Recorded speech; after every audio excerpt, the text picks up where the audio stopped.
last time. So, 1 minute. Yes. So last time,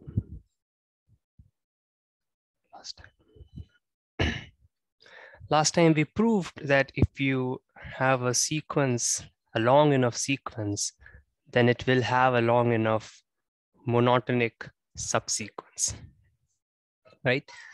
And to put it more precisely, this is what we showed. If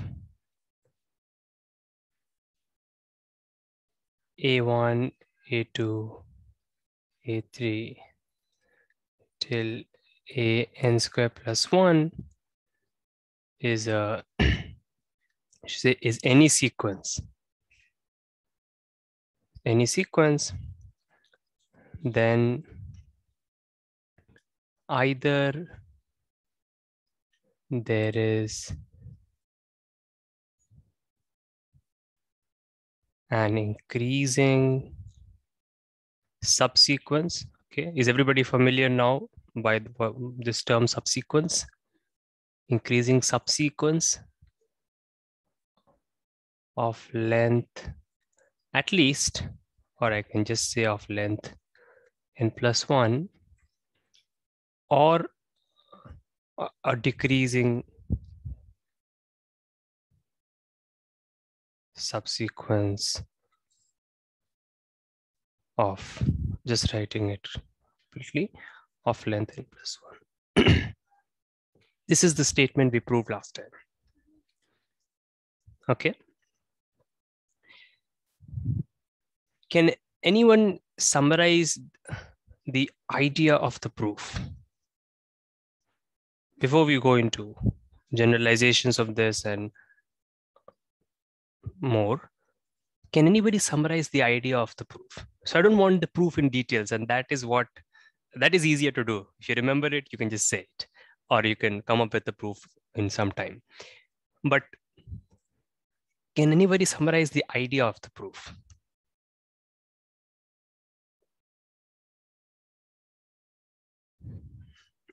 The proof that we did, like one proof we did. Today we'll do a more natural proof after setting up some language.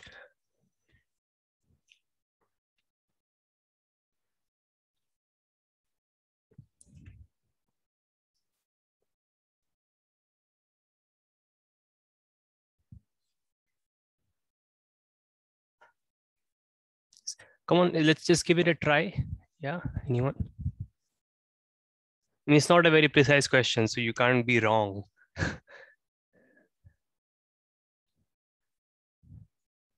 But like, how would you remember this kind of statement? Let's say after 1 year, you would obviously not remember the proof maybe, but still, how would you remember? How would you tell yourself, okay, so this is why it is true? What would that thing be?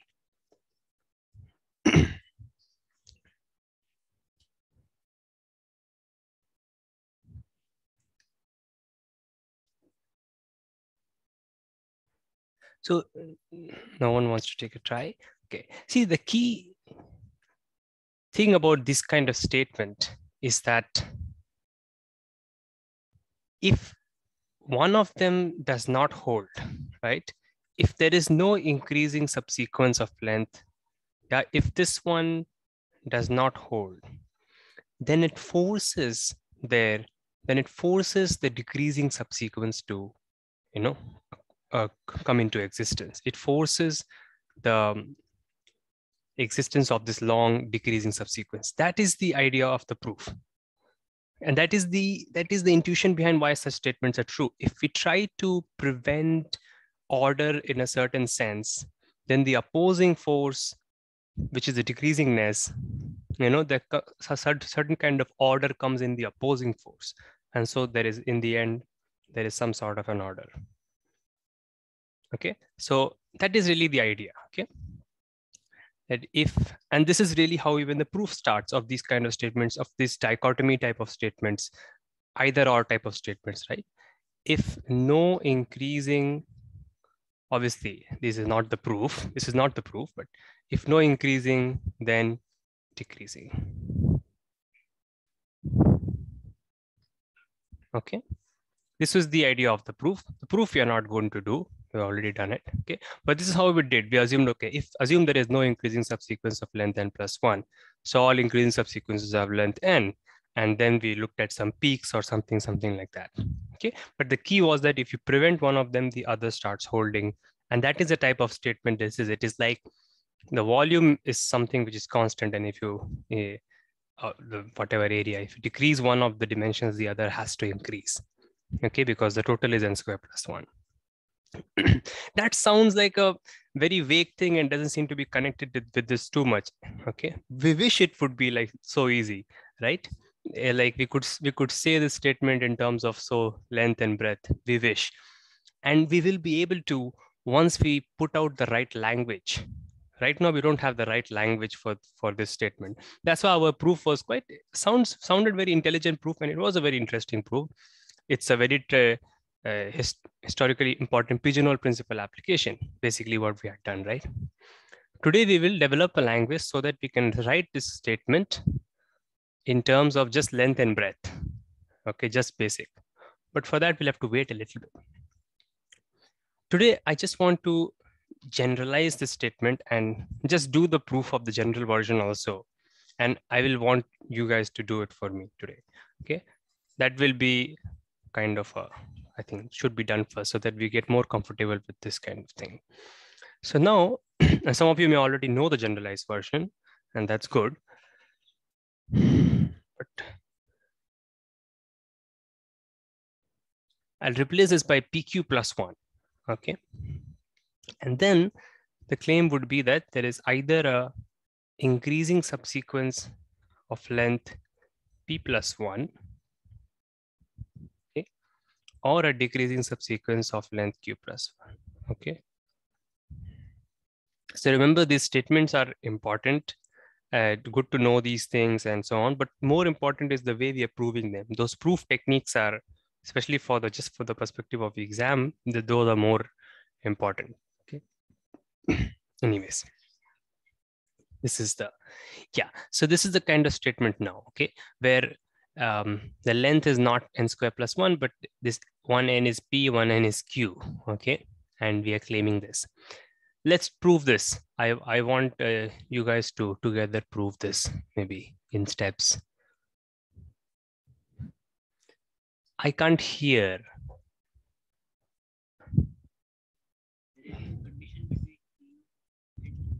No. This is completely a random statement in that sense. It's not at all number theoretic. In fact, since you have said, someone has said about this, whether they're coprime or not, I'll also go further to say that this sequence does not even have to be a sequence of numbers. That's where we want to generalize this. Okay, we will after they do this proof, we'll start looking at sets which are not sets of numbers, but we will try to give them a sense of order, okay, in those sets also. And then we'll show that such statements hold there also. And then we will apply it to some concrete Olympiad type questions. Either ways, let's for now we can just assume these are numbers. Okay. And you can also understand from the proof, the way we did the proof, we never used the fact that we could add the numbers of the sequence and so on. We didn't use all those, right? So it's a completely combinatorial statement, very general.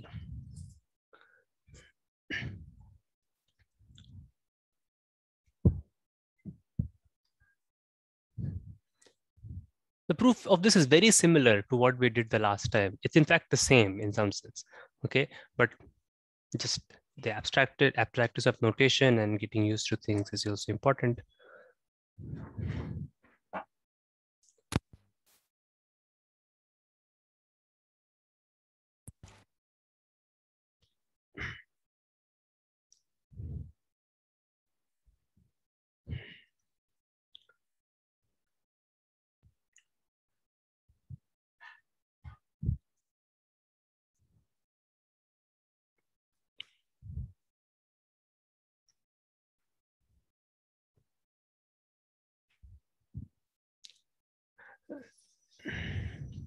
So, any ideas as to how we can start the proof? That should be simply thinking, if you think, that will be very straightforward. What should be the first few steps, maybe?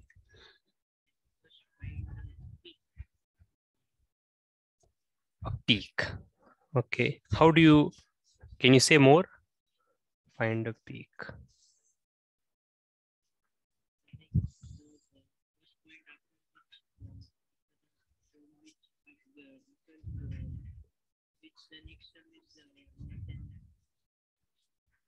Okay. So the first descent position.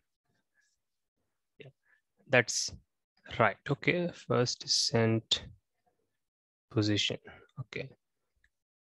So let me just describe this smallest. So you're saying basically smallest I such that AI plus 1 is less than AI. Okay, then what? Let's say, let's call this I naught.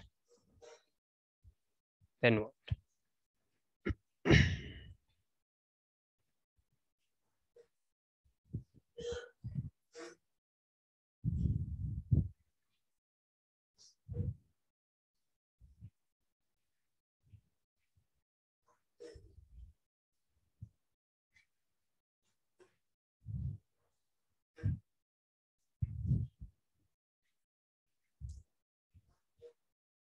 So it seems like a good idea to find the smallest such thing so that we don't waste terms. Then what do we do after that?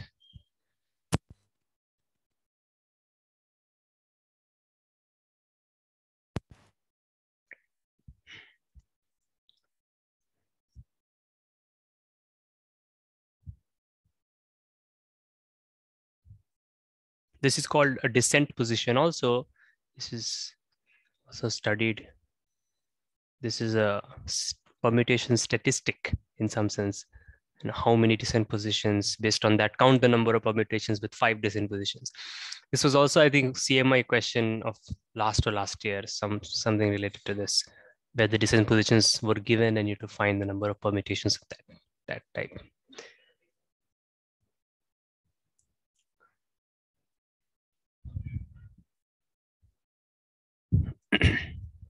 But the problem I see with this approach, now this may still work, but the problem I see is that we don't have much to start with, right? We have not assumed anything, right?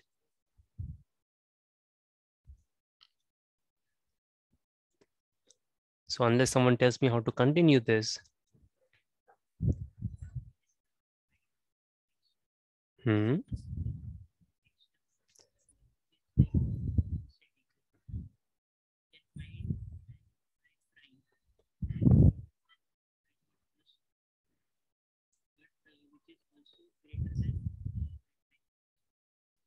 Okay. And okay. Yeah, so you want the next ascending position. And that is the smallest I prime. So you're looking for the next so it doesn't matter. Maybe I'll just take I prime and I prime plus 1. Doesn't matter. But see, the problem with this is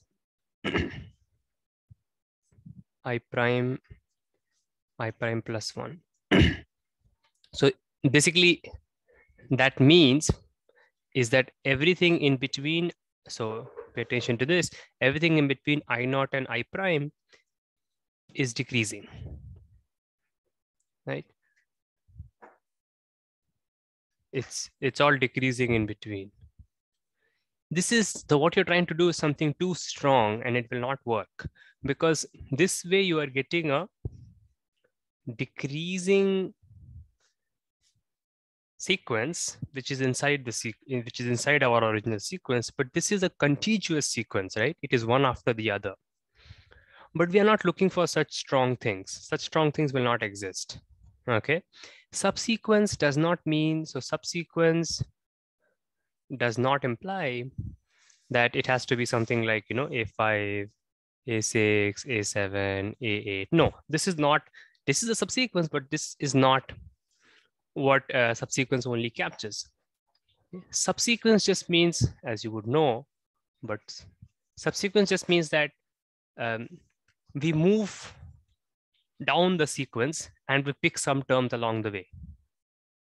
Okay, just to put it roughly, and you can put it mathematically also, but it something like this also. So this is also okay for us, but your construction will not probably find these things and will end up trying to find something strong which will not exist.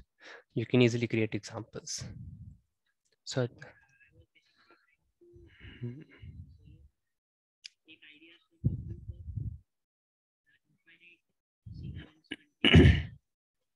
ah, okay.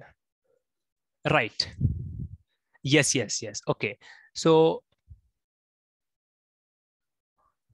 no, but how is that idea used here? So in that we don't take the first position where there is a descent, right? We kind of take the maximum term of the sequence, right? That is a little different. So we take the maximum so that the next time we do that thing, that peak will go down. Okay, so that is the difference. And the second problem with using that, even if you do use that, is that that really doesn't care about, like, optimality goes out to the window. That is a problem with that infinity thing. Okay, and here we need to be very optimum. Okay, so we need to be more careful, because here we need to find such a thing in PQ plus 1 only. So that is why I think this will be a little sorry, still have this cough. Yeah, let's think of a slightly different way, which is, let's think of something which is similar to what we already did for the finite case in the last class, or if you know any other proof, if you have proved it in a different way. It's just the same proof. So just the same proof will work. And so let me just say it, since nobody, just try to speak the same proof, that if someone has understood, you see it will work. See, the very first thing is that we need to assume something to get started. And as I'm repeatedly have said, is that you need to assume that one of them does not hold. If you don't do that, it's hard to get started. Okay. So assume that there is, or let me just write it more. Assume that all increasing subsequences are length at most p.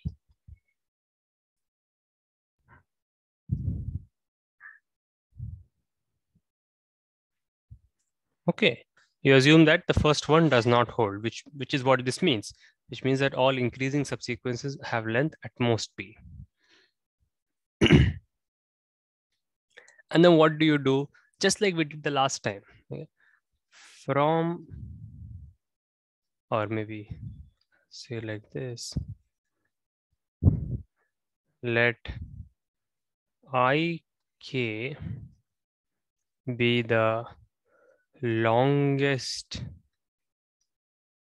increasing subsequence. The problem with this proof and the problem with this statement is that it's very, very existential. Okay, so you will not be able to construct sequence. You will not be able to obviously say what that sequence will be, or even algorithmically, no, algorithmically maybe not, but you cannot write a formula for that sequence. Okay, so it's not a constructive answer. It's a very existential thing. It means you won't know what that sequence is. Okay. So it just exists, just happens to exist. That's all. Let ik be the longest increasing subsequence. So can anybody finish the statement, please? I mean, just from guessing from what.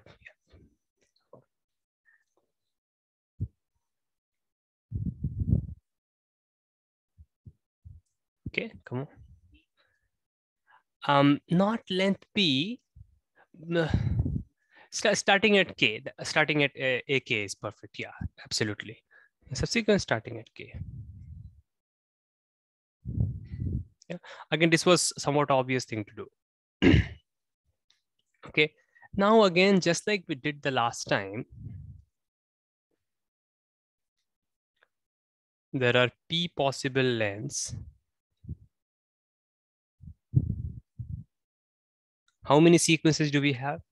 PQ plus 1 sequences. Yeah, this I1 is a sequence, I2 is a sequence. So that's what I'm trying to do. I'm trying to start from the first term and make the longest sequence, subsequence, increasing subsequence. I'm trying to start from 2 and trying to make the longest subsequence. Okay, this starts at 2. So starts at 2 is important condition. Otherwise, it will all be from 1 only. Okay, that will be the same. That will be the same sequence every time. But starts from that position is an important condition. Okay. Yeah. So this basically you see again PQ plus 1 sequences, PQ plus 1 pigeons. Okay. And P possible lengths, P cages. Right. This means that at least, so again, it's just a very, very repetition. Okay. At least Q plus 1 of the sequences have same length. I do not know what length, but same length. Okay. Have same length, some length. You can assume, let's say 3. Just say 3. Now you can see the proof is just the same. Okay, now you can use it. The starting points of these sequences will form a decreasing subsequence, as I had explained the last time. Please try to finish this off on your own. Okay, if you cannot do, then I'll discuss next time. It's very, very, this is a repetition. So not also then we have to, yeah, also almost half an hour already. Okay, please finish this. Okay. Yeah. Otherwise, tell me, we'll do it the next time. But it's the exact same argument. Okay. All right. So you see, it's just the same statement. So there is really mathematically no difference. But the key thing about that statement is that, or about the proof, you can see it in the proof more clearly, is that no arithmetic was needed. Okay.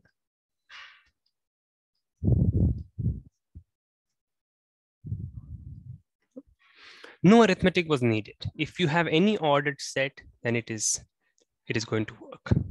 Okay. So that is why we have a new goal. Okay. Obviously, we already have one goal, which I mentioned, is to give a more natural sounding proof. Okay. And to basically to elaborate, to say it more clearly, is that we want to set up a language which will give us a more natural proof. Okay. And for that, so I'll just say natural proof. But what do we, how are we going to do that? Okay. What is that new language? So that basically the crux of the thing is that we want to introduce a new notion of order. Okay. A new or more formal, okay, notion of order.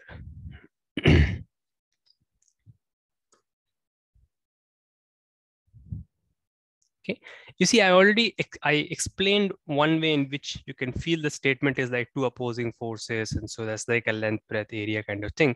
But that there's no mathematical bridge between those things, though we maybe at some level feel that it sounds good. Okay, so that mathematical bridge is obviously an artificial one, right? It's not a fact like this, like the statement of the theorem, right? It is an artificial bridge which we have to build. It's a language that you have to come up with. Obviously none of us or me have come up with it. It's something that we already have historically made for us, but historically it didn't come up just in a flash, right? It took time. So my point is that these are the reasons why and how we come up with them. But we can already feel that we need some notion of order. But to be more specific, we had this thing, right? Monotonic. So monotonic is fine, right? Increasing, decreasing. But then there is this subsequence, monotonic subsequence. And this is making these two things together is making the matter complicated, right? We want to introduce a new notion of order so that monotonic subsequence translates to, okay, translates to,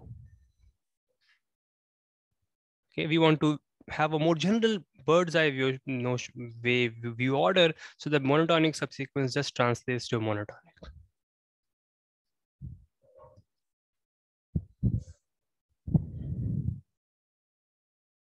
Okay.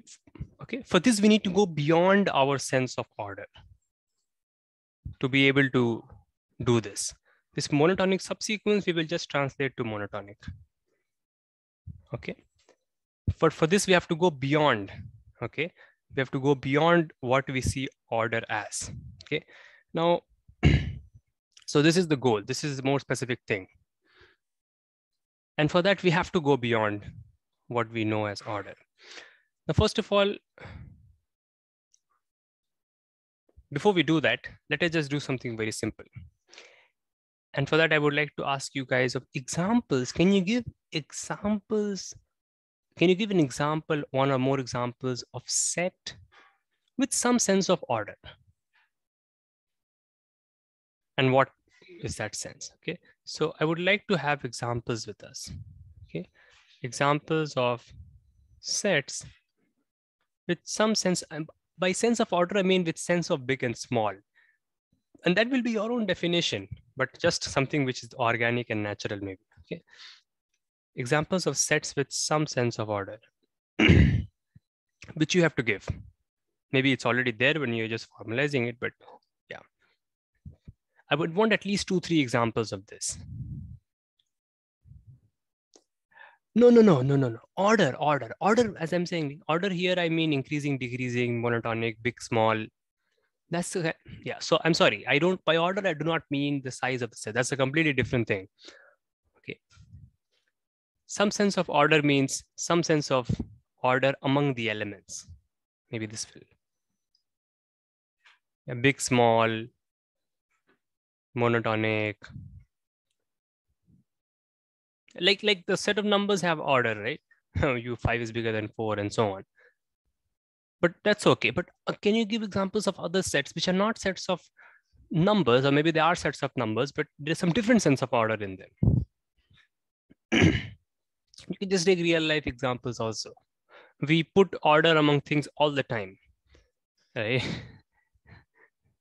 Hierarchies, order.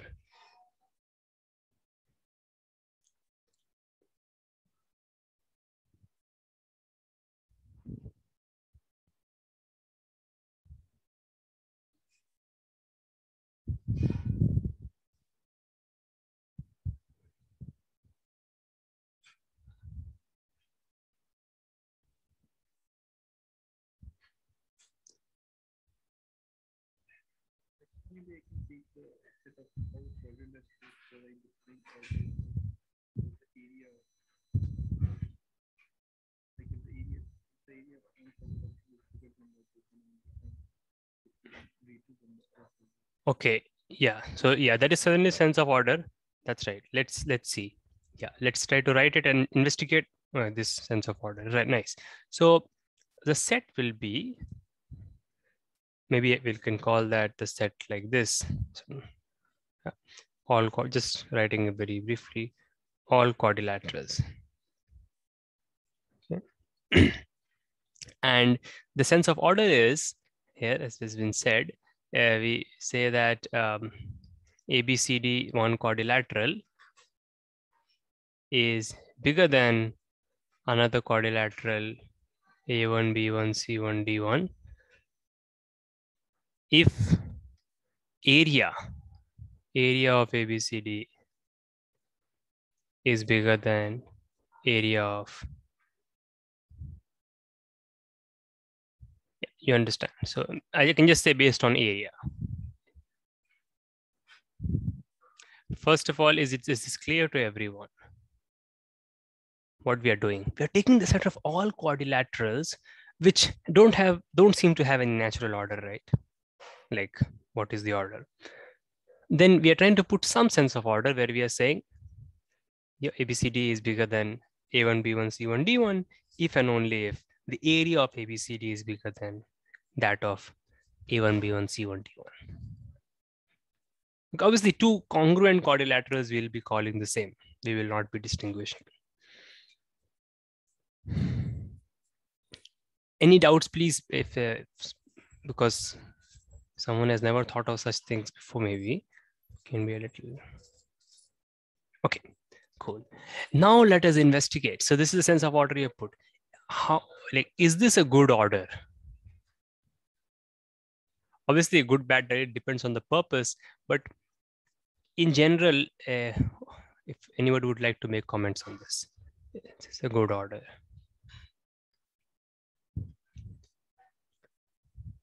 Even with the most minimal requirements of order, like what is your sense? What should order, satisfy? So I suppose all of you know what relations are, right? This is basically a relation that you have put, right? On the set of all quadrilaterals, you put a relation. This is a relation. I mean, instead of this, I could have just called this R, right?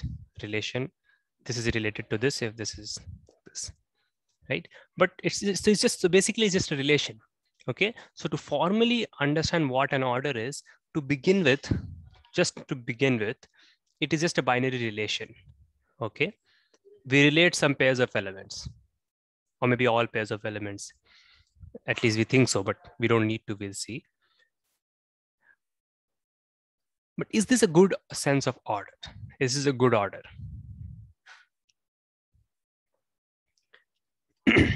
Now see, any kind of order we want to put. I mean, see, we are putting a relation, but we are calling it an order. Why are we calling it an order? If we are calling it an order so that basically at one level, we are trying to basically understand the set of all quadrilaterals in a better way. That's the purpose of putting this relation. How will putting a relation help you to understand something in a better way? Well, basically, when you're putting a relation which mimics order, right?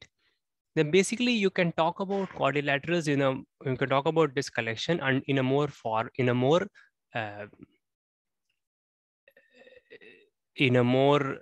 used to way as we talk about numbers. And just talking about that in that way may help you to get insights more easily. Right. That is the purpose of putting relations. And that's the purpose of abstraction.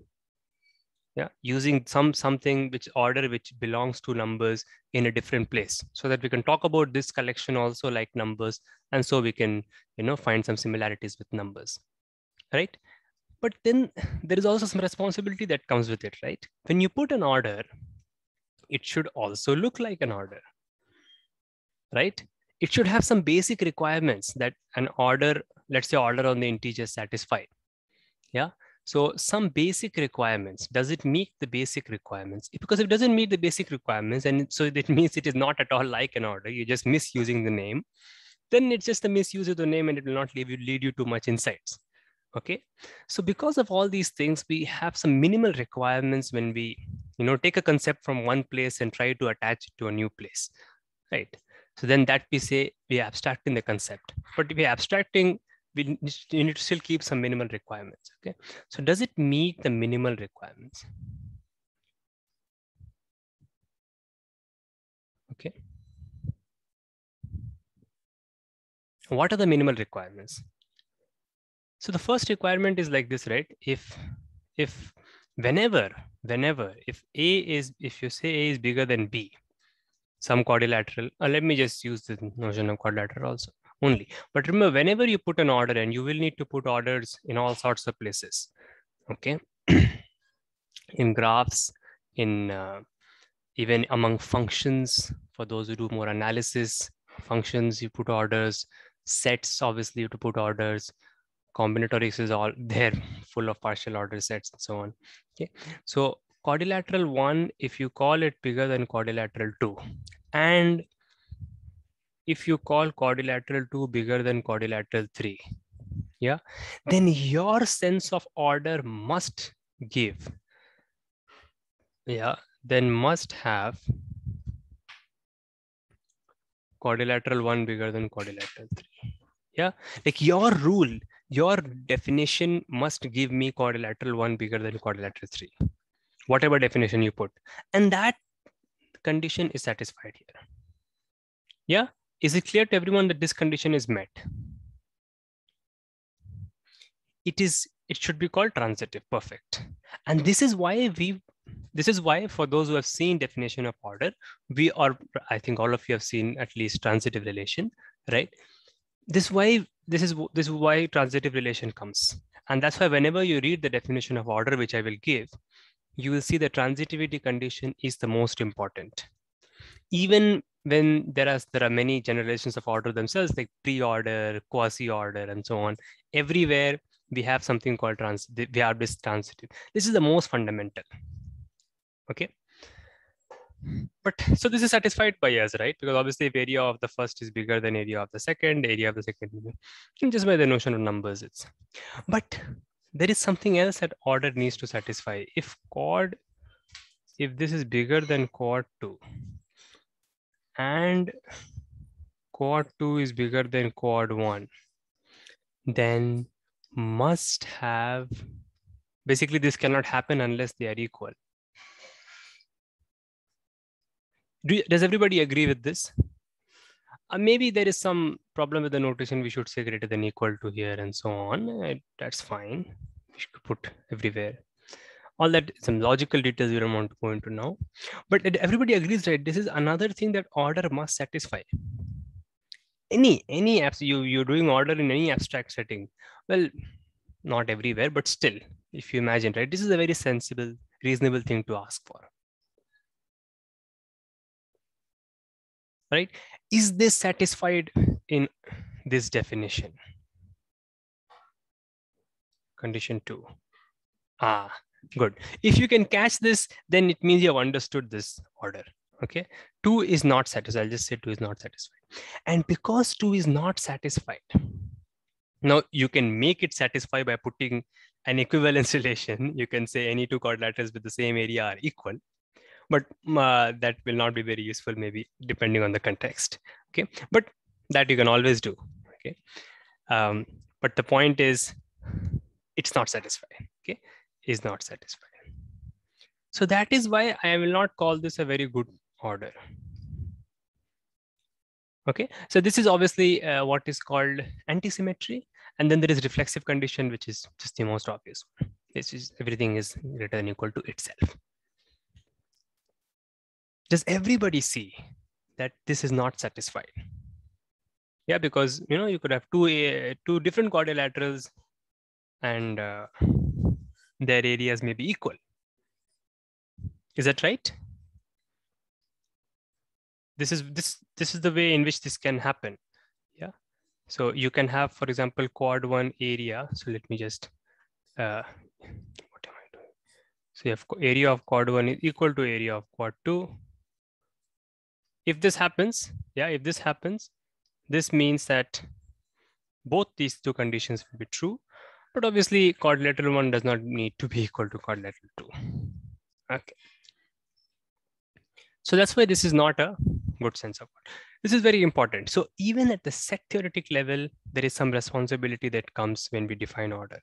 Obviously, usually there is more. Usually if you're defining order in a place where there is addition, then it must satisfy some more conditions. And those are the reasons why, for those who have done complex numbers, you will never find a order on complex numbers, which is a good order. Okay, useful in that. Anyways, so can anybody give some other example? But it's that example. With that example, we basically learned what order is. Okay, so that is the thing.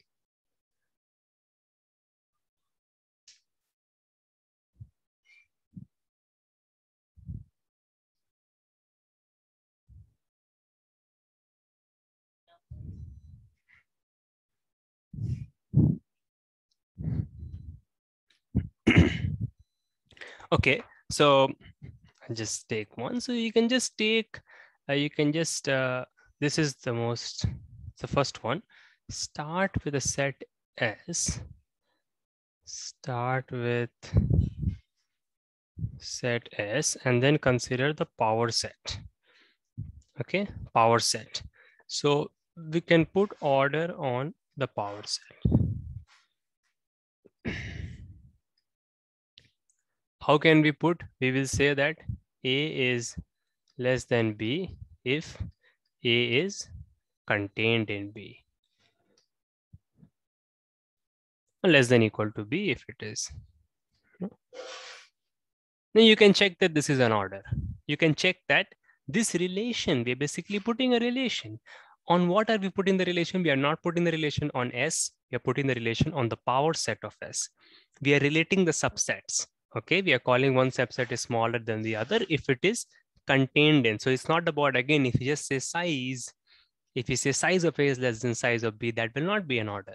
That will not be a reasonable order. Okay, so this is an order. This is, you can now check that this relation, so this relation is A is related to B if A is contained in B.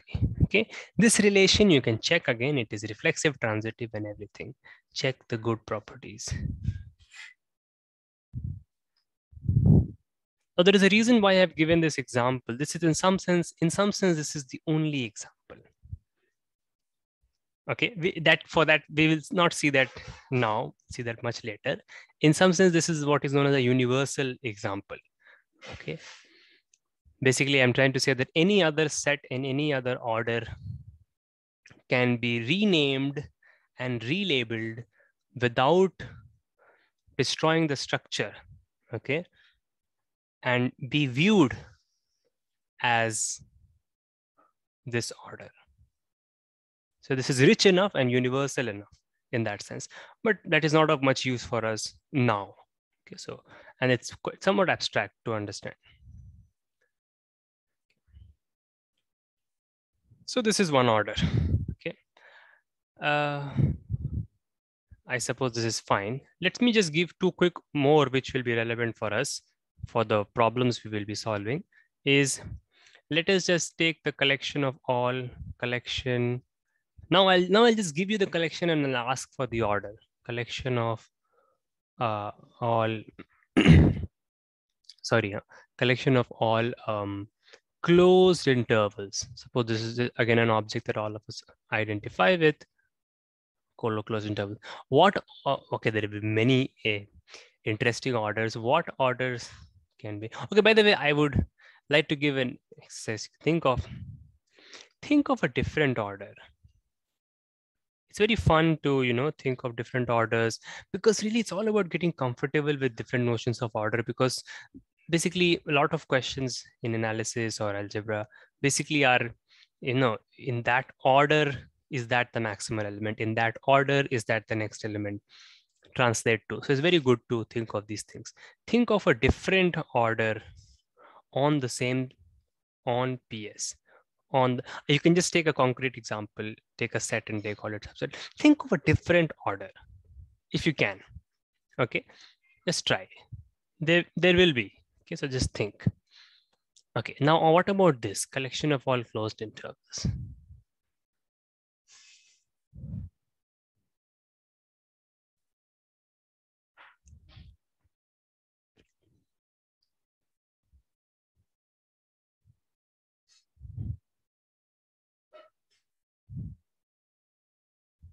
So you can see we have already started to, so we have not really done anything, right? We're just giving a sense of order, a formal sense of order to things which already had a sense of order.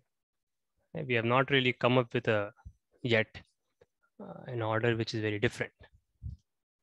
The sense was already there. We just have introduced a language to capture it, which is what maths we do, right? A lot of times.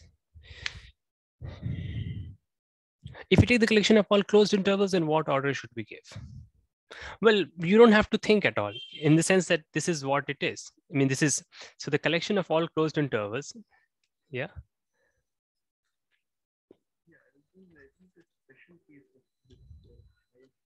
Yeah. Okay. Yeah.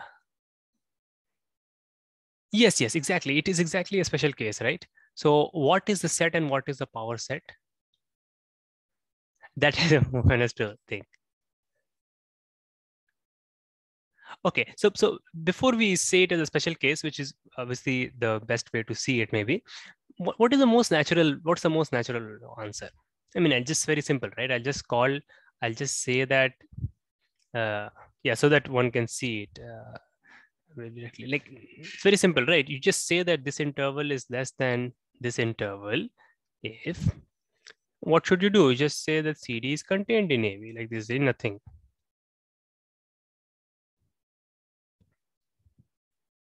Yeah, this is the most natural thing, right? Just if CD is or rather I should say the other way, this will also be an order, but this is like why would you do this unless it's needed? Yeah, simple. But then as Rishabh, I think, pointed out, it is just the same thing. So if you just consider the set to be the set of all real numbers, but yeah, we won't take the power set, we will take all closed intervals. So so the power set is all subsets, right? All subsets, huge set, right? But we will not take the whole power set, or you just take all the powers. You just take the power set, and if we compare the intervals in this, right? If we compare the intervals in PS in, yeah, we get, basically we get this, right? I mean, this power set has all kinds of sets, okay, some unimaginable sets, but it also has intervals, right? Inside this, there are intervals, there is everything that you can think of, all functions and everything are there, is there. Why I'm saying all functions are there, please think. Okay, but there are all kinds of things like this, and there are other sets, but these are also there, and just compare them, and we already know how to compare them. Just that same comparison I've said here, containment. You see, so this is, you can kind of, once you do more examples of order and you spend a bit of time and try to see its similarity with the power set thing, you will feel, oh, it seems like the power set one is the only one. And that's a theorem, but you will not be able to prove it because you would not know what does similarity between two orders mean. It means you have to develop a language to prove that, but you'll already get the intuition, like it should be true. And that is, I think, the main thing. Okay, then when the language comes and the theorem comes, it will be just obvious. Okay. Right. I think this is a fun way to. Let's take another example. Now, this example will be crucial to us, okay, because it will prove a Ardos Sisyphus whatever lemma for closed intervals also, and it will be sounding very different maybe, but the proof will be the same once we have the right language. Let me take another example. So here I will, let me just take this. Yeah, I'll just say set of numbers, set of natural numbers. Apart from the usual order, which is the additive order, right? Set of natural numbers. We also we obviously have the sorry, 1 minute. Natural numbers. We obviously have the additive order, right? So additive order that we already know. We say 4 is less than 5. We say 10 is less than 12 and these kind of things, okay? But we also have another operation, multiplication. So can we think of a multiplicative order? And before we go there, I'll just make a small remark here. You see, this also 4 less than 5, you can view it like this. Instead of saying natural numbers, you can just take these subsets. So so you can interpret the number 4 as 4, 5, 6 till infinity. You can interpret the number 5 as 5, 6, 7 till infinity. And like once again, it just becomes containment. Yeah, if you interpret these numbers as sets in this way, which is non-ambiguous way to interpret the sets, interpret these numbers, non-ambiguous way to interpret these numbers, then you see it again becomes a containment thing. Okay, so that's the thing. The containment just keeps coming. Anyways, that is not very important. What will be the multiplicative order? Anyone? I mean, this is just if you can add. So I'm saying 12 is bigger than 10 because I can add something to 10 to get to 12. So what would be the multiplicative order? And this is more important in number theory, and even in summations we write over division, over multiplication, and so on. What would this be? So here it is very simple again, right? We say that A is less than B if I can multiply something with to A to get to B instead of adding. It basically just means A divides B.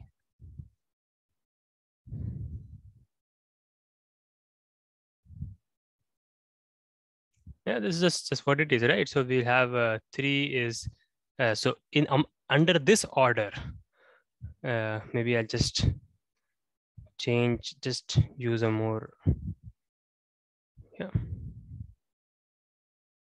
yeah, under this order, right?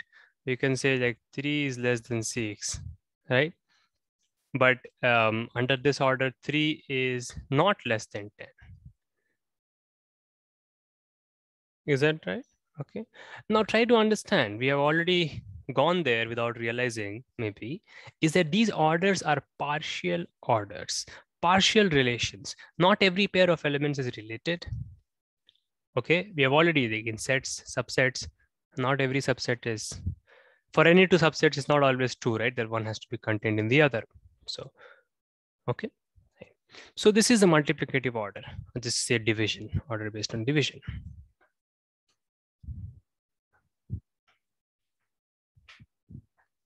Okay.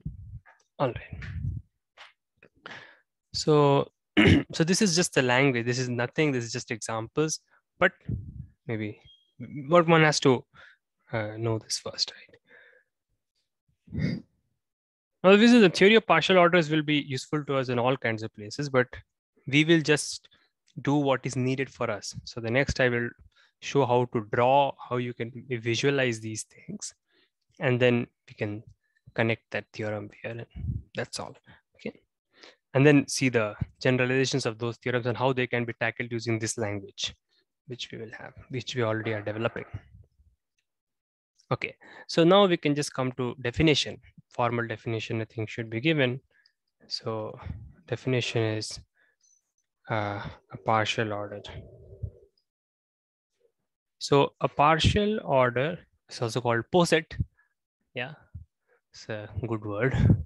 So a partial order on a set S is, as you guys know, is a binary relation. So again, just a binary relation. So it could be that nothing is related. That's an extremely partial order. Okay. So is a binary relation, which is binary relation on S, obviously, which is reflexive, transitive. So by now, we don't need to remember these definitions now. Okay? And this is just to help us to think clearly in case there is some confusion, in case, there are 2-3 partial orders floating around maybe. And it's good to have this clearly, check clearly, write clearly, concisely, so on. But understand that this is not a God-given definition. This is something that we have come up with in the process of generalizing something to other places. Okay.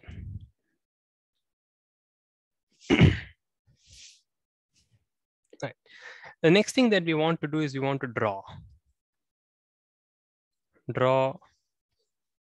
partial ordered sets. Remember, I'm not given any examples related to graphs because we will do that in Saturday's class. Okay, we will see how something called directed acyclic graphs are the same as partial orders. They are the same. So we will see that. So we want to be able to draw partial orders because, drawing, I just want to say we want to have a visual model for it, right? So we just take a quick example. So if we just take the set, let's say we take 1, 2, 3, 4, 9, 10, 11, 12. Just take these 12 numbers under divisibility. So the order is the multiplication, okay, under just write indivisibility.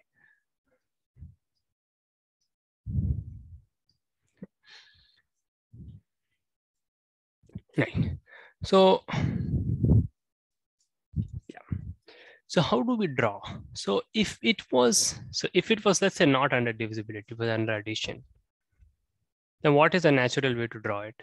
Then obviously we usually draw it from left to right, right? The numbers that are bigger, we go to the right for them. But in drawing, if you're viewing it as partial order, though it's a complete order now, which is also a partial order by definition, we would draw from bottom up, okay? We will draw the least element at the bottom, whatever the term least means. Here it's meaningful, but we will see that maybe later on it's not meaningful. Then we'll replace it by something else, and so on. And it's just obvious. Just one on top of the other. And we just do this. You don't, so you can draw arrows also like this, but you don't need to, because once you draw an element above another, and that's by convention taken to be that 2 is bigger than 1 and 3 is bigger than 2. Okay. I mean, what I'm trying to say is that if you don't even have this, and if you're drawing these 3 points, so there's 3 elements, and you draw them like this, that means that this one is bigger than this one, and this one is bigger than this one. So you don't need to really draw the arrows, okay? But you can if you want to. Okay. It will be very more clear through examples, not because otherwise to define something called a Hasse diagram, one can define, but we don't want to define everything so strictly. So under divisibility, if you want to say, then what's the first step? So the first step is that, I mean, look for elements which are not bigger than anything,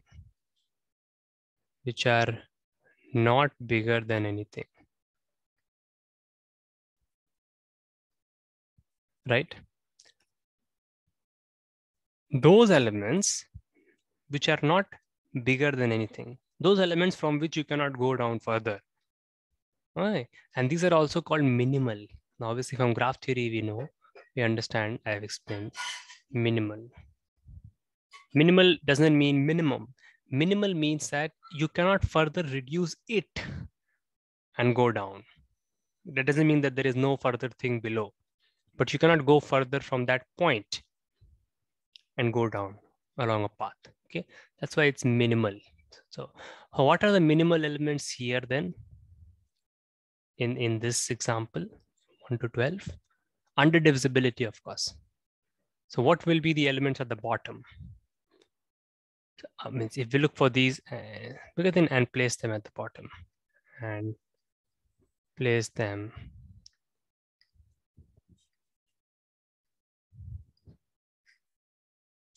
so what elements are we going to have at the bottom? 1 will be there, right? 1 is certainly there. Is there anything else?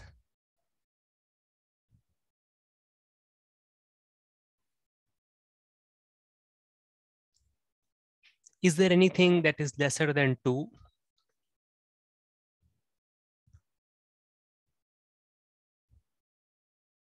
So if you have 2, is there anything that is lesser than 2? Right? So 1 is always there below everyone else. So we have to keep only 1 at the bottom, right? So nothing else can be at the bottom. Is it clear to everyone? Right? Nothing else can be bottom. Because we have 1, if we did not have 1, then 2 would have been at the bottom. Okay, so it's all very relative. Okay, what is bottom, what is not, and so on. Okay, so once you do that, now look for the next element. Look for the next biggest elements. Let me show this example and place them on and place them above. Okay, now obviously this is Next biggest is important here, okay? Because see, you can put a 2. So 2 is above, 2 is bigger than 1.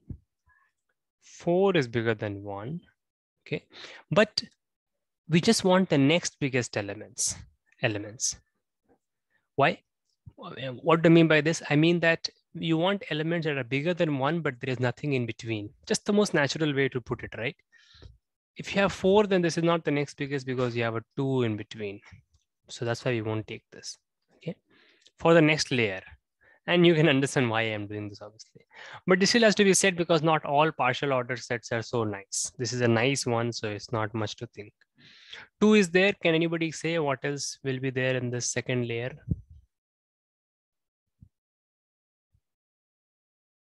What else will be there? 3 will be there, right? Yeah. 3 is there because 3 is just bigger than 1 and there is nothing in between. What are the other examples?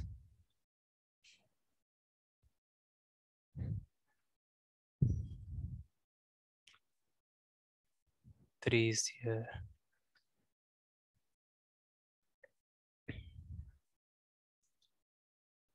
And also we can just strike off what we have already written. 4 is not there. Will 5 be there?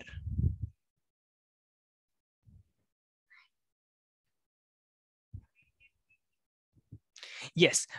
See, I took 3 as in the second layer, okay?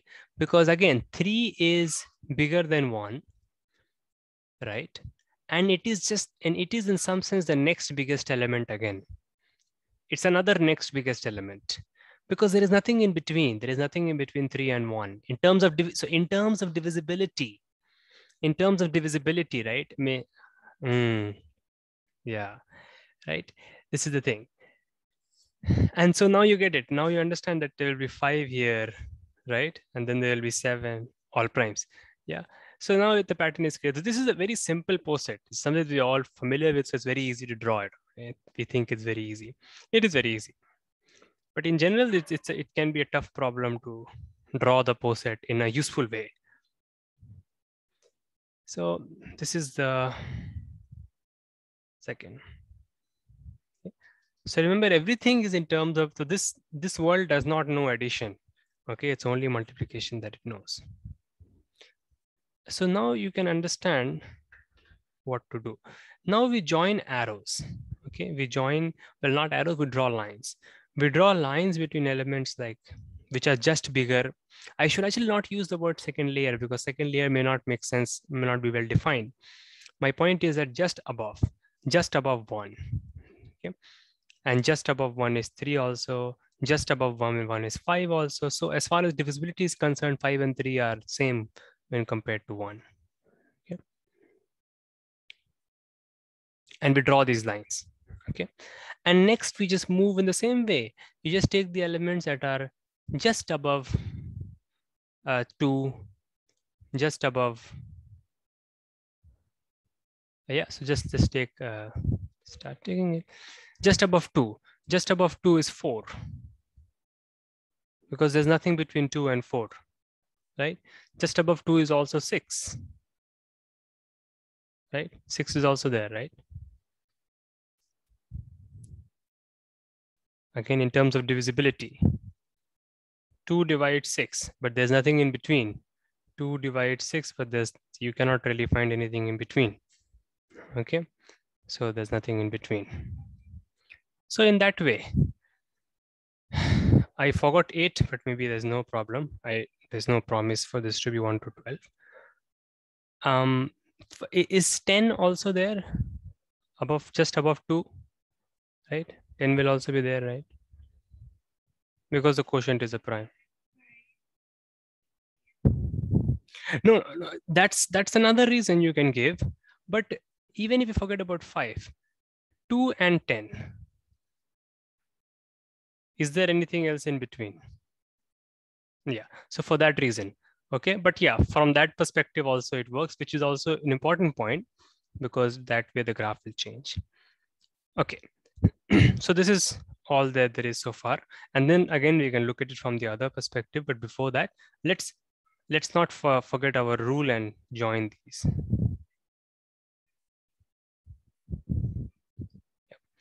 And remember, you see, what is naturally happening is, if you go back to the second layer, what is naturally happening, though we have not proved this, is that everything in the second layer are sort of, they are all kind of not related to each other. It's a coincidence in some sense, but also a very usual phenomenon. Okay. Yeah. So basically, that's the definition of second layer in some sense. But all these 5 elements are not related, and these will be key players when we translate the Erdos lemma. Okay. So these 5 are not related. Okay. But here's a caution. Do not use the language of second and third layer. You can use it to think. Okay. More useful is to just use the language of what is just above the other. Okay, because that's something that will be correct throughout. This is something called something more specific. It's a distributive. Well, no, you don't even need that. You just need it's a ranked. Some sort of ranking is there.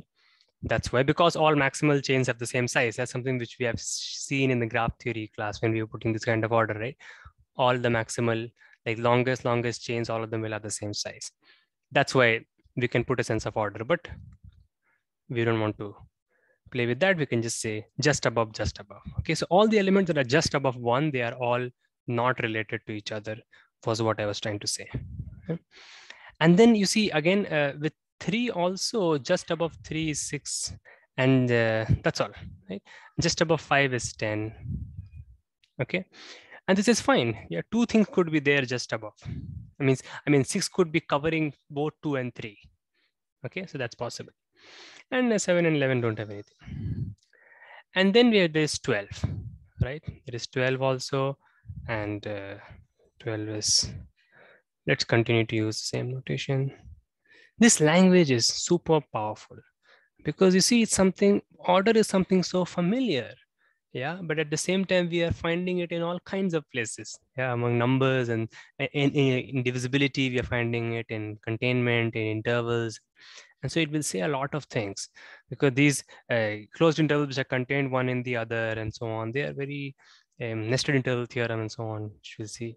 They are all very desirable objects. So once again, this is straightforward that just above 4 is this and just above is this. Okay, yeah. Okay, and this is the complete diagram. This is the complete diagram. So remember, this is such an interesting notation, right? The way the above and above way we have drawn things, right? This takes care of which one is bigger than the other or not. Meaning that just by looking at this diagram, then you don't have to look at the poset again. Is my point. It completely, everything in the poset is completely here, right? And with just so few things, right? We don't need arrows and we don't need too many lines. We are not needing to draw a line from 1 to 12 because we understand if there is a line from 1 to 3 and 3 to 6 and 6 to 12, then 1 is less than 12 because of the transitivity, right? So you see, it's such a nice notation. One does not need too many things. Yeah, I mean, one can still draw all the arrows, but there'll be too many, right? And one can also draw arrows and one can draw all the lines, but one does not need to. And this is good enough. Okay.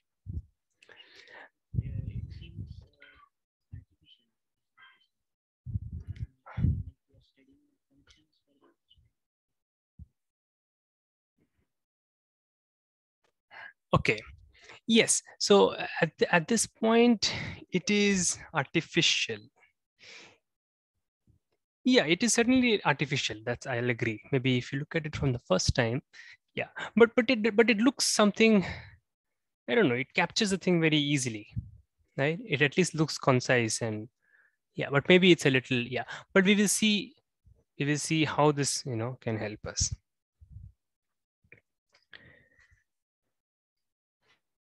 Yeah.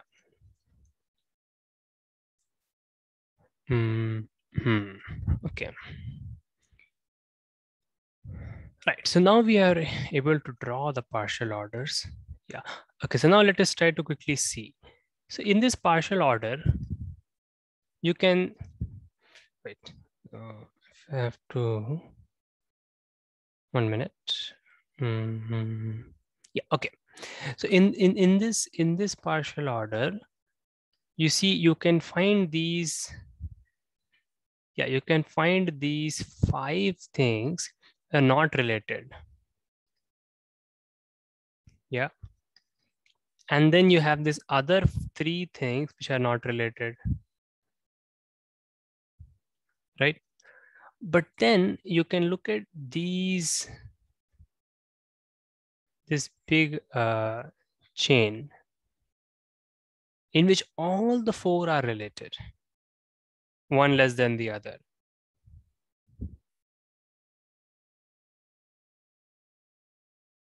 Okay, these are the 2 kinds of families of subsets that will come, right? You will either have chains which are, in which, so a chain is a set of elements inside this in which all are related to each other, one after the other. Okay, and then there is this is what is called an anti-chain in which nothing is related to each other.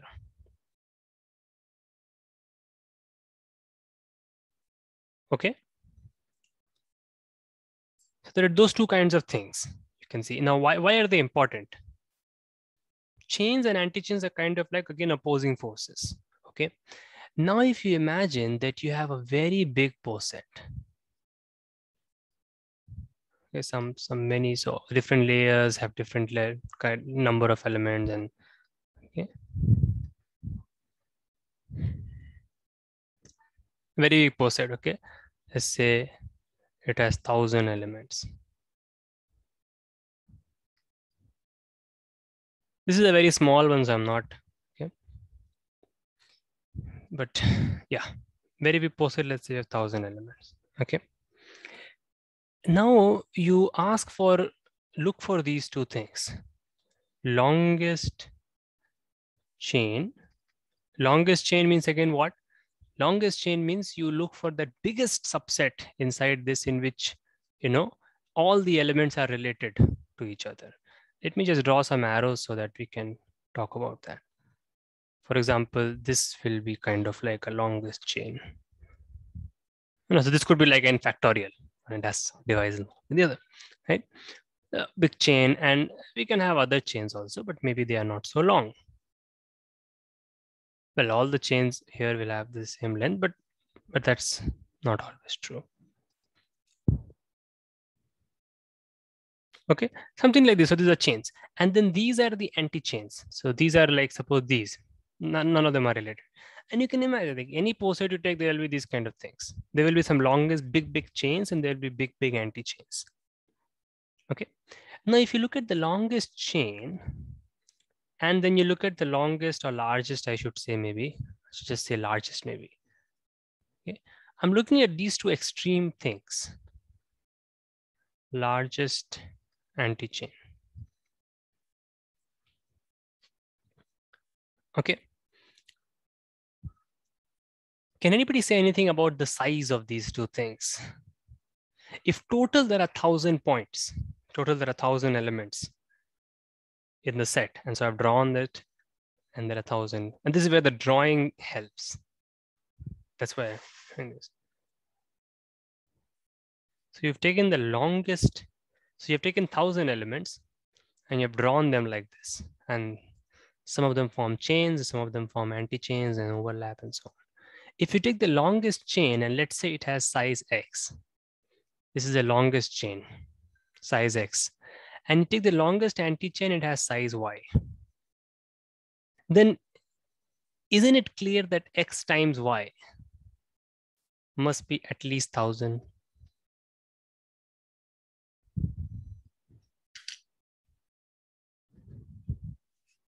Think about this. I have not proved this. The proof is not trivial, but we'll try to understand this intuitively.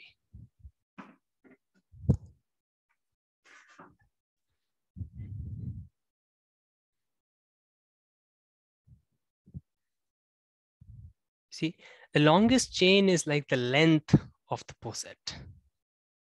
Yeah, the height. It is the height of the post set. If the longest chain, if the height is the longest chain, right? If that is X and the largest thing is Y, that is the width.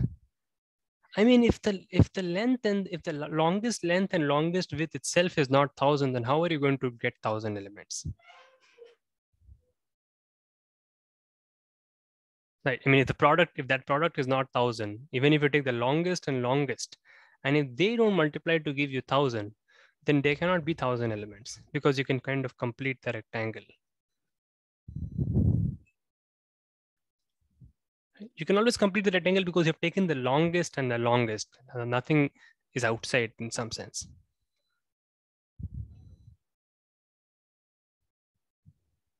Yeah. So the length of the longest chain times the length of the longest anti-chain is at least 1,000.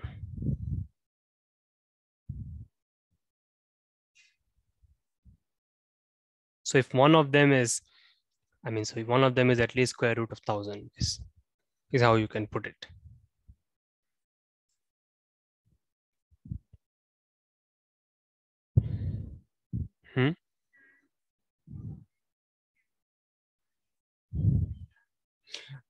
Oh, that is, yeah. So that can also happen, right? If the longest chain length is 1,000, then there is no anti-chain, right? Yeah, but that is the one extreme situation, right? So that is an extreme situation when the length of the longest chain is 1,000.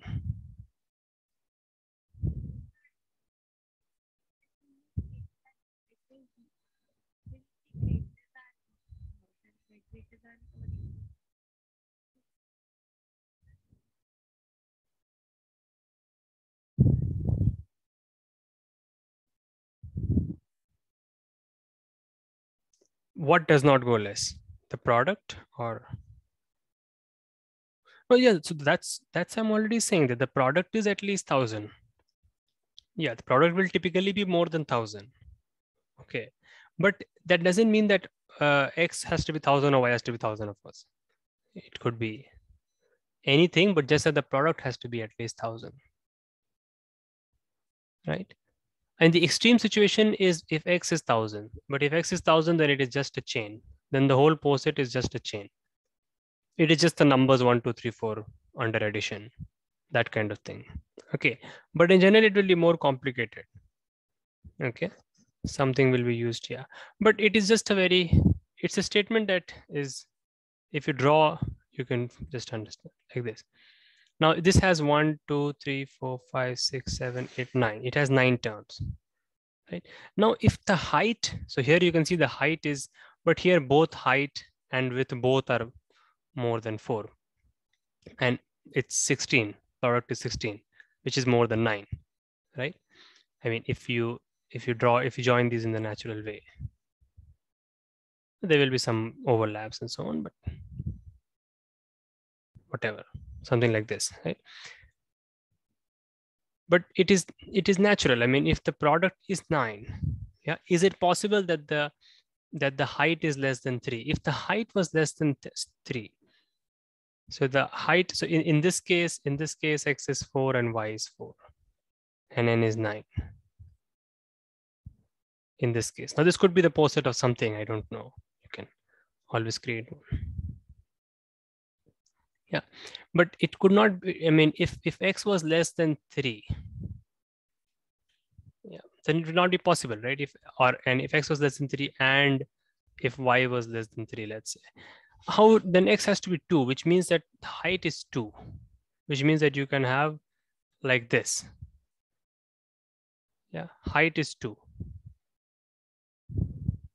Okay, you can try to increase the number by taking some more.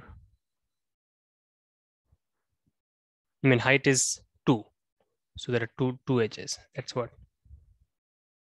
Yeah, I mean the longest chain. I mean, I'm taking these 3 points.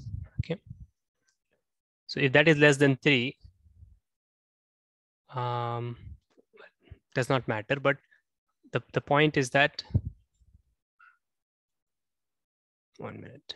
Yeah. So you can take the length of the chain to be the number of lines.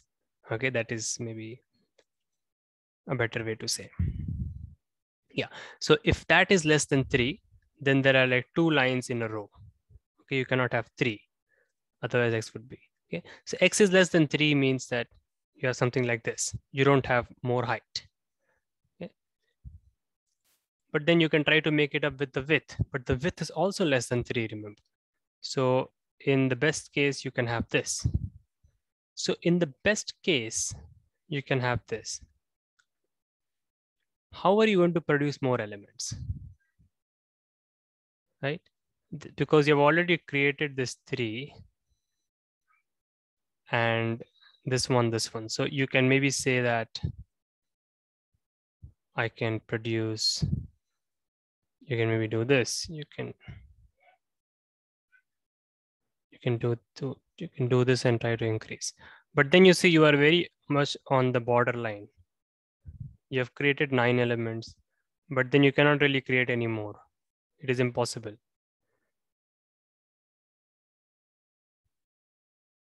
Right? So with these conditions, with this condition, you can create 9, but you can't create 10. Yeah, if you restrict the length to be 3, well, if you restrict the length to be less than 3, yeah, this actually can be said is length 3, but doesn't matter. It's just a convention. If you restrict the length to be less than 3 and y to be less than 3, then this is all you can get. You cannot get more than this if you restrict both, right? So that's my point, right? If you have n, or if you have, it's 1,000 elements, the product has to be at least that much. Yeah, because the longest length and the longest width, that product has to be at least the number of elements. Yeah. So are there any questions? I think I'll stop. It's almost 1.5 hours. Okay, we'll just go for 10 more minutes. But are there any questions so far about this lemma? That the length of the longest chain and the longest anti-chain, yeah, that has to be at least, the product has to be at least a number of elements.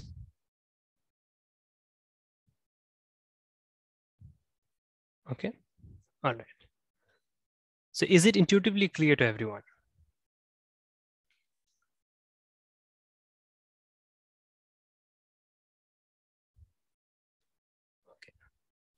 Okay. So yeah, so length of longest chain, length of longest chain times longest or largest anti-chain is at least number of elements in the poset. Now this,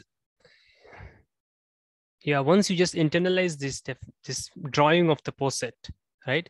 Then this is just again a length and breadth matter, right? That the area is this much, and one of them has to be at least that much. Okay, and I'll just say that this length of the longest chain, we can just define it to be the number of points in the chain. Number of points, that is a better definition in the chain. And here also number of points in the anti-chain. That's, I think, more useful for us. Now the question is, how can we translate that Erdos lemma, right, in this language? So what we are going to do, the way we are going to translate is, we are going to put an order, okay? Order on the sequence. What are we going to say? We will say, we say that A1, we say that AI is less than AJ if, any guesses? So this is a new order, right? Remember, the goal was to get rid of the subsequence word and basically to encode that into the order.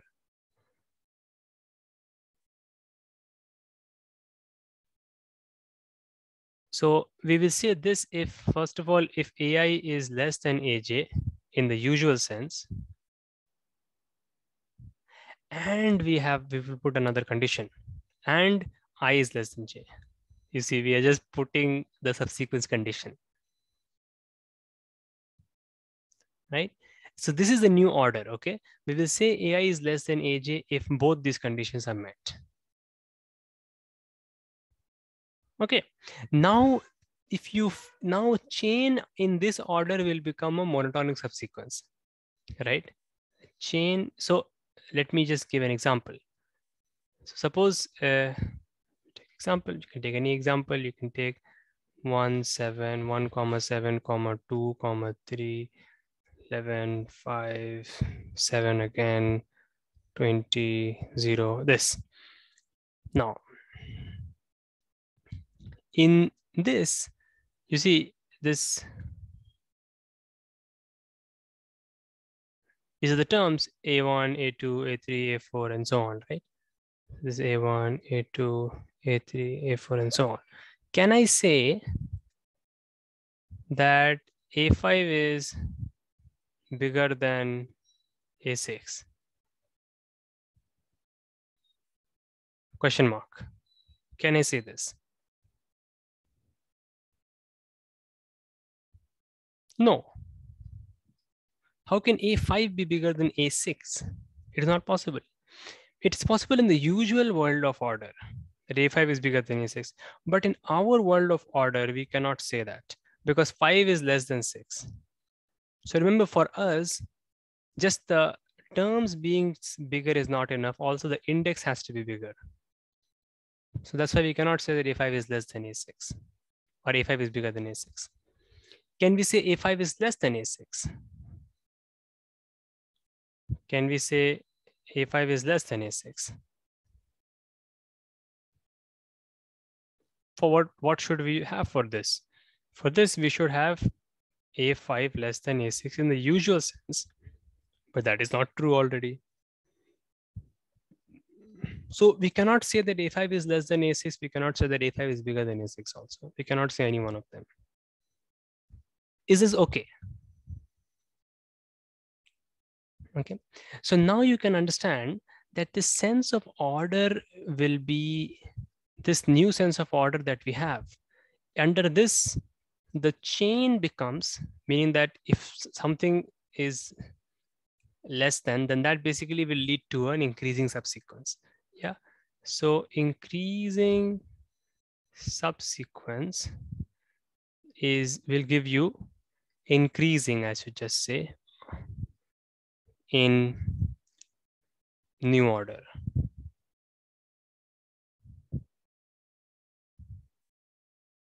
Okay. It gives you a chain, right? And what will decreasing subsequence give you? Decreasing subsequence will give you an anti-chain, meaning not related at all. Take an example and check this. Okay. I mean, obviously in the new order. Just take an example. I mean, we already took this 11 and 5, but you can just take anything. You can just take 5, 4, 3, 2, 1. Take this sequence. You see, nothing will be related because you're moving to the right. So the index is increasing, but the terms are decreasing. So they will never be related. So that will give you an anti-chain. Okay. And now the theorem is obvious, right? So what do you get? What have you created? You have created a partially ordered set, right? You have created a partially ordered set. It has n square plus 1 elements. Yeah. So the poset that we have created, poset has n square plus 1 elements. What does it mean? It means that two things. Yeah. It means that the longest chain, meaning that longest thing which is connected sequentially, means all are related.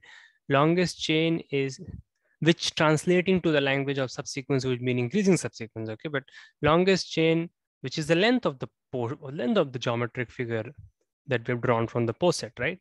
Longest chain is at least n plus 1, right? Because if you just n, if you just take both n, then it becomes only n square, right? Longest chain is at least n plus 1, or longest anti-chain, or one of them has to be at least n plus 1, which is basically, but now if you put it in this form, then it's just a geometric fact of length and breadth, almost, right? Under this language. And that is just a theorem. Okay, next time we'll do some more applications. I'll just do 1 or 2 applications, and others I'll just give for homework and so on. And yeah, and that for that we'll just spend 5-10 minutes, not more, and we'll just review if needed something, but we'll not go more into this theory for now. Okay, then we'll go back to this proving this, applying it, this monotonic sequences in basically computing limits of other sequences and so on. Any questions so far about it? So today we went for 90 minutes, not a problem. Usually we go for 60 minutes, but yeah. Any questions so far? Also, I did receive a few questions which I have not answered yet, because since last week